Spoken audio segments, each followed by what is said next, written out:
Myself, Dr. Nagarjuna, consultant neurosurgeon and assistant professor of neurosurgery at Usmania General Hospital and Usmania Medical College. So మెడ నొప్పి, తిమ్మిర్లు, చేయి లాగడం, ఈ మూడు symptoms ఉన్నాయి అని అంటే దీన్ని రాడికులోపతి అంటారు. ఓకే, సో అది చేయి లాగుతుందా కాలు లాగుతుందా ఇంపార్టెంట్. చేయి లాగుతుంది అని అంటే సర్వైకల్ రాడికులోపతి అంటాం, కాలు లాగుతుంది అని అంటే లంబార్ రాడికులోపతి అంటాం. సో మనం ఓన్లీ మెడ నొప్పి మాత్రమే ఉంది అని అంటే మెడలో ఏదైనా మెకానికల్ కాజ్ తోటి పెయిన్ ఉండొచ్చు. అంటే అది ఓన్లీ డిస్క్ ప్రాబ్లమే అయి ఉండొచ్చు, లేకుంటే అక్కడ ఉన్న లిగమెంటస్ పెయిన్ అయి ఉండొచ్చు. ప్రతి బోన్ని బాడీలో ఈ స్పైన్ వర్టిబ్రాని వెనకాల కనెక్ట్ చేయడానికి 4 జాయింట్స్ ఉంటాయి. ఆ జాయింట్స్లో మిగతా జాయింట్స్లో ప్రాబ్లం వచ్చినట్టుగానే ఇక్కడ జాయింట్స్లో ప్రాబ్లం వచ్చినా కూడా దాన్ని ఫ్యాసెట్ ఆర్థ్రోపతి అంటారు. దానిలో కూడా ఆటోమేటిక్గా మెడ నొప్పి ఉండొచ్చు. పాకడం, అదే మెడలో ఉన్న నొప్పి చేయిలోకి పాకుతుంది, చేతిలో తిమ్మిర్లు కూడా వస్తున్నాయి అని అంటే అది ఇండైరెక్ట్గా మనకేం చెప్తుంది అని అంటే మెడలో నుంచి చెయ్యికి పాస్ అయ్యే నరాల పైన కూడా ఒత్తిడి కలగజేయడం వల్ల వస్తుంది.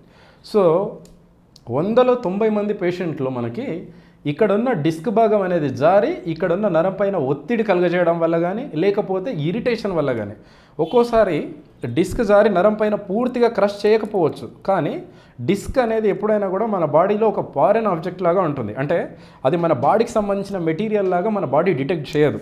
కాబట్టి అది ఒక ఫారెన్ బాడీ లాగా ఫీల్ అయ్యి మన బాడీ నుంచి ఇమ్యూన్ ప్రాసెస్ అనేది యాక్టివేట్ అవుతుంది. సో దానివల్ల ఏంటి అని అంటే ఒక్కోసారి డిస్క్ జారి కొంత మొత్తంలో కంప్రెస్ చేసినా కూడా, నరాన్ని కొంత భాగమే ఒత్తినా కూడా దాని చుట్టూ ఇన్ఫ్లమేషన్, ఇరిటేషన్ ప్రాసెస్ వల్ల ఆ నర్వ్ అనేది ఇన్వాల్వ్ అవ్వడం జరుగుతుంది. సో నరానికి సంబంధించిన సిమ్టమ్స్ ఏదైనా ఒక బాడీ నుంచి బ్రెయిన్ నుంచి స్పైన్కి వస్తున్నాయి, స్పైన్ నుంచి ఇవి రాడికల్స్ ఆర్ నర్వ్ రూట్స్ అంటారు, ఇక్కడ నుంచి ఇది చేతిలోకి సప్లై చేస్తుంది.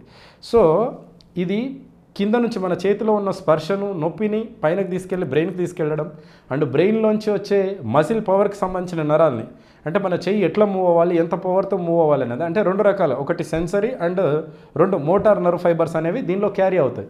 సో ఎప్పుడైతే సెన్సరీ నర్వ్ ఫైబర్స్ అనేది ఎఫెక్ట్ అయిందో, అంటే మన కింద నుంచి గుచ్చితే వచ్చే పెయిన్, దూదితో టచ్ చేస్తే వచ్చే లైట్ టచ్, మనం ఫింగర్తో టచ్ చేస్తే వచ్చే నార్మల్ క్రూడ్ టచ్, ఈ టచ్, పెయిన్, టెంపరేచరు, ప్రెషరు, ఈ సెన్సెస్ అన్నీ పైనకు పోవాల్సినవి సరైన క్రమంలో రీచ్ అవ్వవు.